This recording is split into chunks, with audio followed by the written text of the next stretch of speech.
Hello. ഇന്ന് രാവിലെ ഞാൻ എണീറ്റ് ബാത്റൂമിൽ പോണ സാധാരണ ഞാൻ ടോയ്ലറ്റിൽ പോണ സമയത്ത് വാർത്ത വായിക്കും, വാർത്തകൾ നോക്കുക, അല്ലെങ്കിൽ ന്യൂസ് ചാനൽ കാണുക, അങ്ങനെയൊക്കെ ചെയ്യും. അപ്പോൾ അങ്ങനെ ചെയ്യുന്ന സമയത്ത് നമ്മുടെ നാടും ഇവിടെയായിട്ട് 4.5 മണിക്കൂർ വ്യത്യാസമുണ്ട്. അപ്പോൾ ഞാൻ അന്നേരം നമ്മുടെ ED റെയ്ഡ് നടക്കുന്ന കാര്യം കണ്ടു, നമ്മുടെ മുൻ മുഖ്യമന്ത്രിയുടെ വീട്ടിൽ.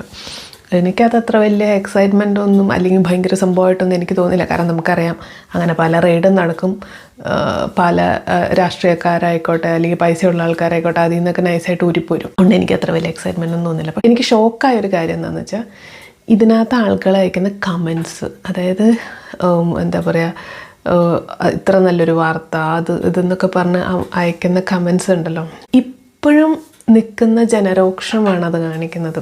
ഇപ്പോൾ നമുക്കറിയാം ഈ ED അന്വേഷണം നേരായ വഴിക്ക് പോകാമെന്ന് വെച്ചിട്ടുണ്ടെങ്കിൽ ഈ ഒരു വ്യക്തി മാത്രമായിരിക്കില്ല കുടുങ്ങുക, നമ്മുടെ ഇപ്പോഴത്തെ ഭരണപക്ഷത്തുള്ള ആൾക്കാരും എല്ലാവരും അതിനകത്ത് കുടുങ്ങും. പക്ഷെ എന്താണെന്ന് വെച്ചാൽ നമുക്ക് നമ്മുടെ മുൻ മുഖ്യമന്ത്രിയോടുള്ള ആ ഒരു ഫ്രസ്ട്രേഷൻ നമുക്ക് ചിലപ്പോൾ മറ്റവരോടുണ്ടാവില്ല. മറ്റവരുടെയൊക്കെ ED റെയ്ഡ് നടക്കുമെന്ന് ന്യൂസ് കാണുന്ന ഓക്കെ പരിപാടി കഴിഞ്ഞു എന്നുള്ള രീതിയായിരിക്കും. പക്ഷേ ഈ വ്യക്തിയോടുള്ളത് എന്താണെന്ന് വെച്ചിട്ടുണ്ടെങ്കിൽ നമ്മുടെ നാട്ടിലെ ജനങ്ങൾക്കുണ്ടായ ഫ്രസ്ട്രേഷൻ, അതായത് ഏത് നേതാവായിക്കോട്ടെ ആരും ആയിക്കോട്ടെ, നമ്മൾ മനുഷ്യരാണ്, തെറ്റ് പറ്റിക്കഴിഞ്ഞാൽ നമുക്ക് ബോധ്യമുണ്ട്, നമുക്ക് തെറ്റാണെന്നുള്ളത് നമുക്ക് അറിയണ്ടാവും. പക്ഷെ നമ്മൾ അതിനെ ഡിഫെൻഡ് ചെയ്യാൻ നോക്കിക്കഴിഞ്ഞാൽ, അതും മറ്റേ നമ്മളെ കേൾക്കുന്ന ആൾക്കാരൊക്കെ മണ്ടന്മാരാണ്, അല്ലെങ്കിൽ എനിക്ക് മാത്രമാണ് പവർ, ഞാൻ അതിനങ്ങ് ഡിഫെൻഡ് ചെയ്യും എന്ന് പറഞ്ഞ് ഡിഫെൻഡ് ചെയ്യാൻ കഴിഞ്ഞാൽ സംഭവിക്കുന്ന കാര്യങ്ങളാണ് ഇപ്പം സംഭവിച്ചുകൊണ്ടിരിക്കുന്ന ഈ ജനവികാരം. അതായത് ജനങ്ങൾക്ക്, ശരിയാണ്, ജനങ്ങൾ വോട്ട് ചെയ്ത് കയറ്റിയ ഗവൺമെൻറ്റാണ്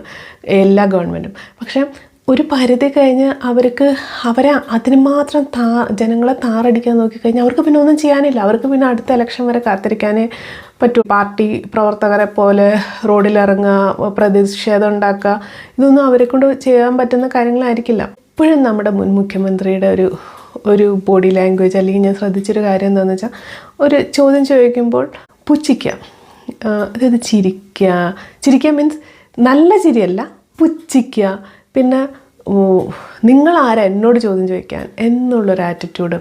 ഇതൊന്നും ഒരു നേതാവെന്ന് പറയുമ്പോൾ അത് ഏത് രാഷ്ട്രീയമല്ല, ഏത് തരത്തിലുള്ള നേതാവായിക്കോട്ടെ, ഒരു കമ്പനിയിലുള്ള ആൾക്കാരായിക്കോട്ടെ, അതൊന്നും അവർക്ക് ചേരുന്ന ഒരു കാര്യമല്ല. ചിലപ്പോൾ അവരെ പവർ കൊണ്ട് അല്ലെങ്കിൽ അവരുടെ അധികാരം കൊണ്ട് അവർ ആ പദവിയിലിരിക്കുന്നതായിരിക്കും. പക്ഷെ അതായത് നമ്മുടെ അടിത്തറ എന്ന് പറയുന്നത് ജനങ്ങളാണ്. ഒരു കമ്പനിയിലാണെങ്കിൽ അവിടെ ജോലി ചെയ്യുന്ന ആൾക്കാരാണ്. അവരെ സപ്പോർട്ടില്ല എന്ന് വെച്ചാൽ ഒത്തിരി നാളെ അതായത് നേതാവിന് ആ ഒരു സുഖലോലുപതയിൽ നിൽക്കാൻ കുറച്ച് പ്രയാസമായിരിക്കും.